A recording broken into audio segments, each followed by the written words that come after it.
I always thought trust wasn't something you claimed, it was something earned slowly, through choices and time. Emily and I had been together for almost 4 years, and I believed we understood that. She was vibrant, outgoing, magnetic, the kind of person who could turn even silence into laughter.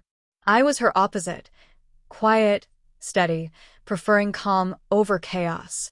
A week before her company's summer party, she mentioned it casually at dinner. "They're hosting it at Mason's Lake House this year," she said, twirling her fork in the pasta. "Everyone's bringing their partners, but you hate crowds, so I'll just go with a team." I didn't respond immediately.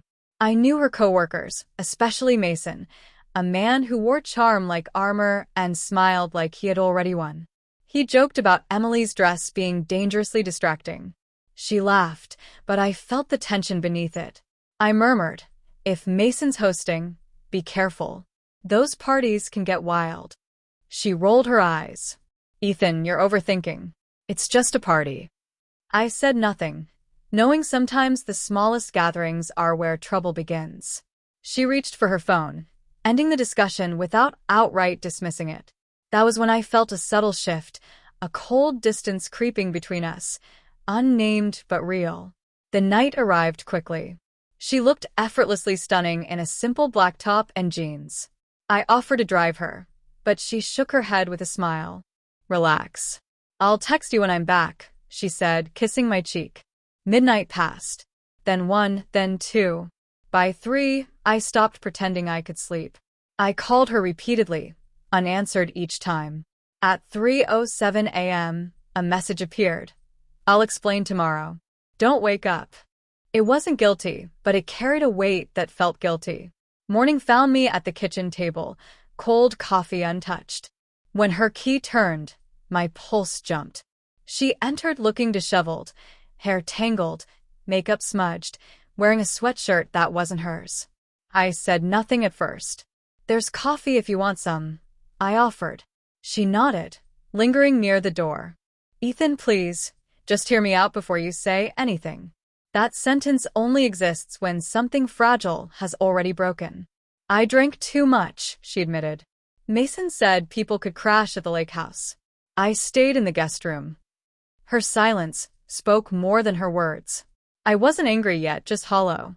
"Nothing really happened," she whispered. "We kissed." I stopped it immediately. It was stupid. I wanted to believe her. I truly did. But the mind rarely admits something minor unless something larger is hidden. "You ignored my calls because you knew I was right," I said, tears forming. "I didn't plan it, Ethan. It just happened," she whispered. "No one plans betrayal. It just occurs when you feel safe," I murmured. She sat at the table, trembling. "I'll quit that job. Block him. I'll do anything." I looked at her, searching for the woman I'd built my world around. All I saw was a stranger wearing her face. The day passed in a blur. She cried behind the bedroom door while I wandered aimlessly until I reached the lake, the same one where the party had been. Empty, quiet, littered with half-buried bottles. The silence felt like judgment. By evening, she texted, "Please come home. Let's talk." Her bags were packed when I arrived. "If you need space, I'll stay at my sister's," she said softly. I just nodded. Sometimes silence is the only language left when trust shatters. Days turned to weeks. She sent long messages filled with apologies and explanations. I never responded. Forgiveness isn't a word. It's a reconstruction, and ours had already collapsed. A month later, an envelope arrived. Her handwriting.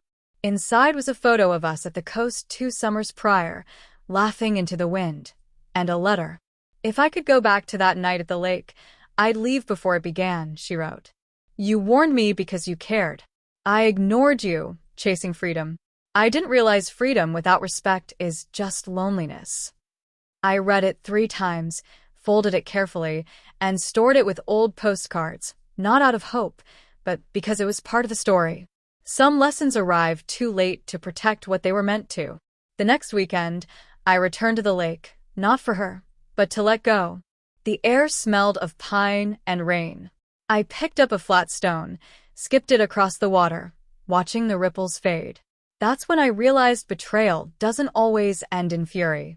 Sometimes it ends in stillness, a quiet acknowledgement that warnings are gifts, offered before life transforms them into lessons. Back home, the apartment felt lighter. Her belongings were gone, the walls bare, the space finally open. I brewed fresh coffee, sat by the window, and spoke aloud. You can't save someone who mistakes care for control. The next morning, I mailed her letter back, adding a single line at the bottom. You were right. It was just a party. And like most parties, it ended when the lights came on.